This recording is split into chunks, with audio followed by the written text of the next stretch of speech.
Hello, welcome back to another pricey HD video. Today we have another career mode episode, and it is here. It is time for the January transfer window. Now, let's ignore Begovic for now because we don't need him. But remember, Tim Howard is out, and personally, Joe Robles isn't good enough for me.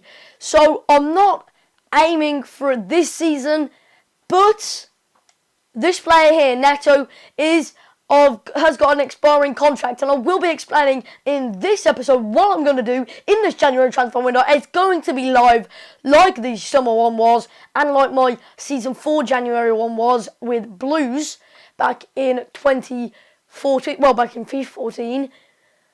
So let's see how we're standing with the team, right? So this is the current first team.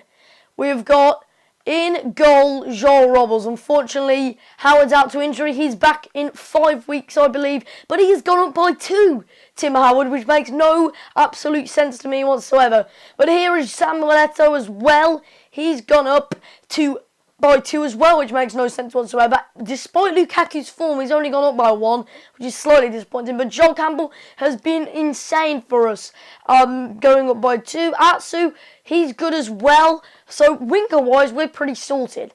But centre-back-wise, Jagielka has took his first hit, and he's gone down by 1. So at the moment, we're okay. We've got Stones, Jagielka, and Matip. Obviously, one of them gets injured, then we're in the poo. But I think we're okay. But I did just want to say, Oviedo, for no apparent reason, has requested to leave. Now, I like this guy. I like his stats. He's not ever going to be able to be, like, amazing, but he's definitely a decent player. Unfortunately, injured for the World Cup with Costa Rica. He would have only made their team better. Bittencourt, of course, is a midfielder. I mean, the left midfielder. Then we've got Osman, who's getting old in centre mid. We've got McCarthy and Strootman and Besic. But Gibson has also requested a transfer. There's too much competition in centre mid, especially with Barry as well, who is currently injured, but he should be back soon. Thing is, do you know why? Barry, Osman getting old, Gibson wants to leave. We need some centre mids. Maybe not this season, because Barry and Osman are remaining here for this season. But definitely for next, which really explains what I'm going to be doing next. Obviously, McCarthy and Strootman are normally our first team centre mids. So, if we take a quick look at the shortlist, we have, skipping the left-back position, we have 2 central defensive midfielders, Malanda and Rasmus Elm. Rasmus Elm would be an awesome player to get on contract expiry. I'm going to rape this. But then we also have Junior Malanda. Pretty realistic signing along with Rasmus Elm. I think I could actually see one of these 2 players going to Everton, more Elm to be honest. But Junior Malanda, you know what I'm going to do? Try and do a direct swap with Gibson. Now, this might sound mad, but Gibson is still relatively young at 27. Got a good value to him, and is 77 rated. He's a good player. But we probably wouldn't be able to get 9 million for him, I don't think. So if we could get a straight swap with Junior Malanda, then I think, despite the fact that Milanda's only 73 rated, a 7 decrease in years of age would be mental for only a difference of 4 in rating. That would be insane. Rasmus Elm, we're going to approach straight from the off on contract. But the one problem is, we don't really have much money. I'm hoping that if we can sell Oviedo, then Rasmus Elm will be easy to get because Gibson's taking up 70k of the wage and Oviedo is taking up 10k of the wage. That's cheeky. I know I wouldn't normally do this with contracts, but I think it's necessary. Now we're going to have to put a nice stamp of crucial on him. He would probably be crucial. Along with Malanda,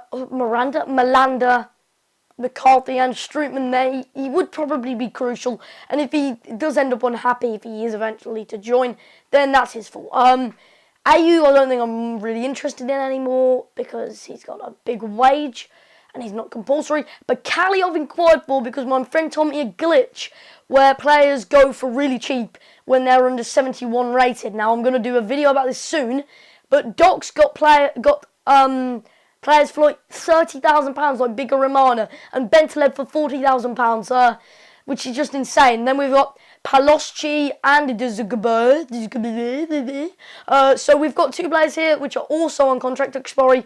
Obviously, I'm not going to be getting all of these, like, let's be honest. But I'm certainly going to be interested in them. So if we just submit that, again, I don't think that's going to happen. And if we submit one on Paloschi, then I don't think that's going to happen either. But Paloschi is certainly one of the more... No, I'll just put crucial. Damn, it's not going to be crucial. Damn, I might have to reject that then restart. But either way, let's look at the left-back area now. Now, if we sell Oviedo, then we have got 1 left-back. So we need a left-back. Now, I'm scouting all of these. I'm going to find out which one's the best and which one I think I should go for. One good thing is Alex Tejas has his loan listed, so I'm definitely interested in bringing him in and maybe even with a future fee. So let's see whether we can here. So full season, future fee, we can't actually do it without any money, can we? It's not. Oh, okay, we can. Can we? I didn't know we could do that. Okay, so 2 million future fee and a loan. So that would pretty much be a good deal for Alex Tejas, I think. Rafael Guerrero, again, a player that maybe we could loan in. I'm not really sure.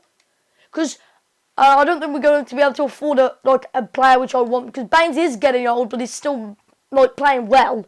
So I'd like a left back which does have a decent amount of potential, but isn't like over 72 to be honest, and is very similar in that to Oviedo. So here is another player, Bernat, who we probably could loan in. So I think I'm going to go for a lot of loans here.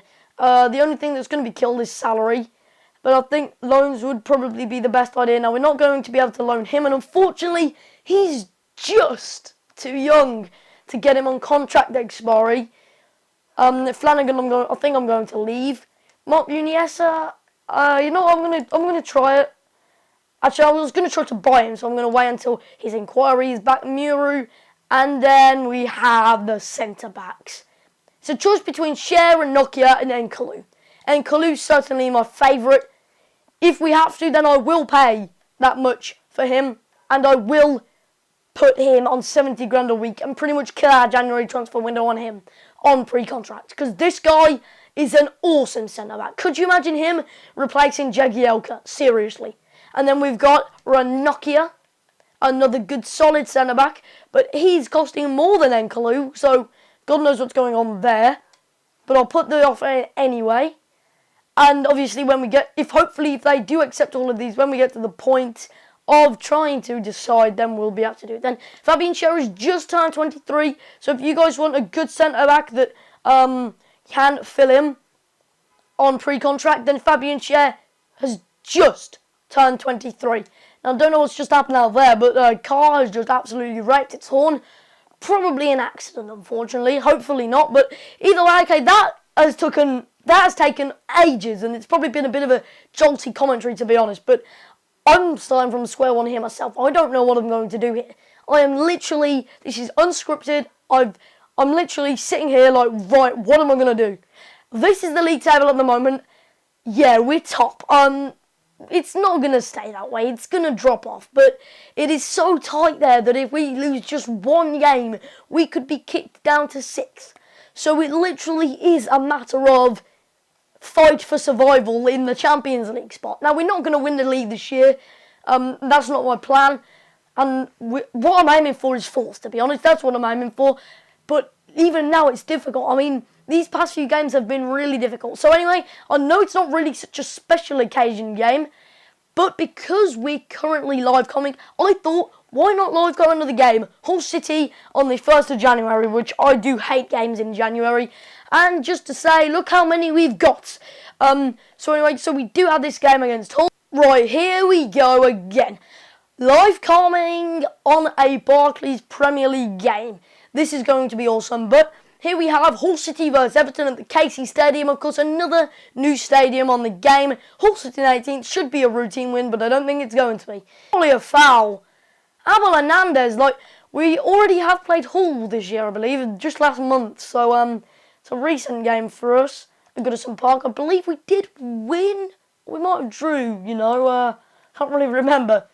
Bad memory of mine. Right, get over Mirage. Figueroa attacking down the wing. It's in the box. This has been a difficult game so far, and I think it's my urge to do the transfers, which is sort of putting my mind off this game. Atsu's through though. Atsu! Oh, he slipped. But it is a corner kick. Another thing I did just want to quickly say is I'm slightly disappointed with the progression of players this year. Now, we've had Howard and Eto go up by 2, which is beyond my imagination for players their age. But then, except for that, it's been quite slow, to be honest. You've had Lukaku up by 1, Barkley up by 1, but Matip hasn't gone up by 1 at all, which is quite disappointing, even though I love Matip. He's solid, he's fast, but he just hasn't gone up. Oh, my bad. No. Hold up, attacking that. No, yes. Corner kick to Hall, right. I mean, it is really my bad in this game that we haven't taken advantage. It's not really the game, it is honestly just me, like, my mind's pondering off about the transfers, like, trying to think of what to do. Myler. Sagbo. Come on, yes. Oh, no. Just as we tackled, thank God we tackled, but just as we tackled, the half-time whistle blew. That has been shite. I swear down. That has been so bad. No, it's a good through ball. Sagbo's there. Yes, Joel. Thank God. He's so poor, but I'll tell you what, he has really pulled off some match-winning saves since Howard's been injured. I don't really like him myself. I'm not too fond of him. There's something about him. He just doesn't seem to click with me, to be fair. But Morales is pacing away here. We make more use of this opportunity. Maybe not, maybe McGeady's pace. Referee! That is got to be a red. Surely. I was through and I was going to score there.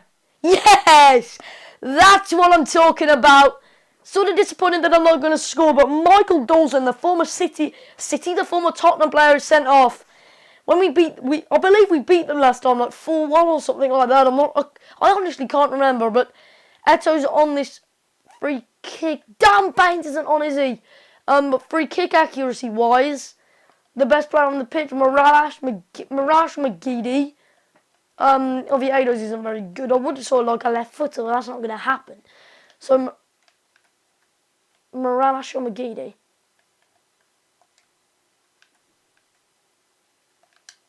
Just going to chip it over the wall. Yes! Our first free kick on FIFA 15. Get in there. 1-0 to Everton. That was an awesome free kick. Obviously, that has been better, but it's a nice free kick nonetheless. Just guides into the top corner. And that was such a relief because on FIFA 14, I don't even think I scored a free kick. And I'm not even lying. I don't even think I did. But geez, thank God, we've been so close with free kicks. We've hit the post. We've hit the top of the net. We've hit the side of the net. And finally, live coming, we have managed to just angle it right. I was feeling it then. I really was feeling it. Oh my God, Matip. Go on then, mate. Go on. Go on, Matip. Go on. Oh, no. There we go.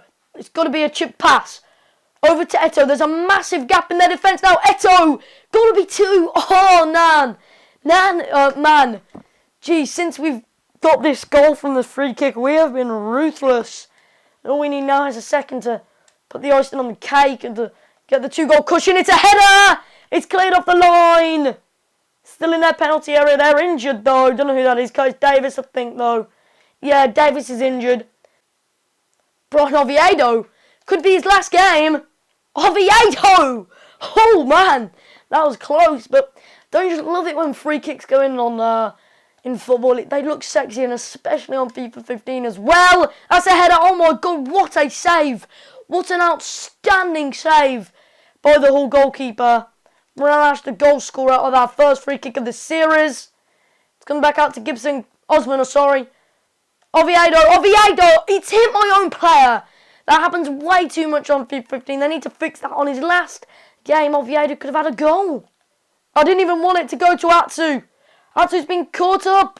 How is Atsu being caught up? What's that? Is that a penalty? Oh my God, it's a penalty! It's a penalty! So we've had two great set-piece opportunities today. Is that a red as well? If it's a penalty, then it's got to be a red because it was last man. Whether it was a penalty, well, it sort of was in a way, but sort of wasn't. Bit of a light one, probably not a red. Nah, it's not a red. But it did seem like last man. Eto steps up to the spot. It would have been two set-piece goals if we can convert this. Eto's penalty is by far the best. Right. It's got to be it. Yeah, that's a great finish, my laddie. Superb, my friend. Oh no, they just walked through the pole. I hate it when that happens. But yeah, that's a great finish. Playing through. It's a good ball, but Eto's not even getting it. Oh, Eto's got it. Not even going to run. I'm just going to hug my teammate. Not even running down to the corner flag or anything like that. When you're 3-0 up, I mean, they've just fell apart in the second half. We've been in absolute control. 10 goals now for Samuel Eto'o. They are, I believe, pretty much both top scorers, Lukaku and Eto'o. Between them, they have now 35 goals, and we're only on the 1st of January. But we really have been in control for the majority of the second half, and what a way to landmark our first goal from a free kick with this live content. Yep, there we go. Okay, great goal from Mirage to open the scoring, and a great way to end the game with a very, very good but sort of lucky Eto'o goal and a penalty from the spot as well. Right, let's get into the transfers then, because that's pretty much what this game has been about. Playing it to get to the transfers.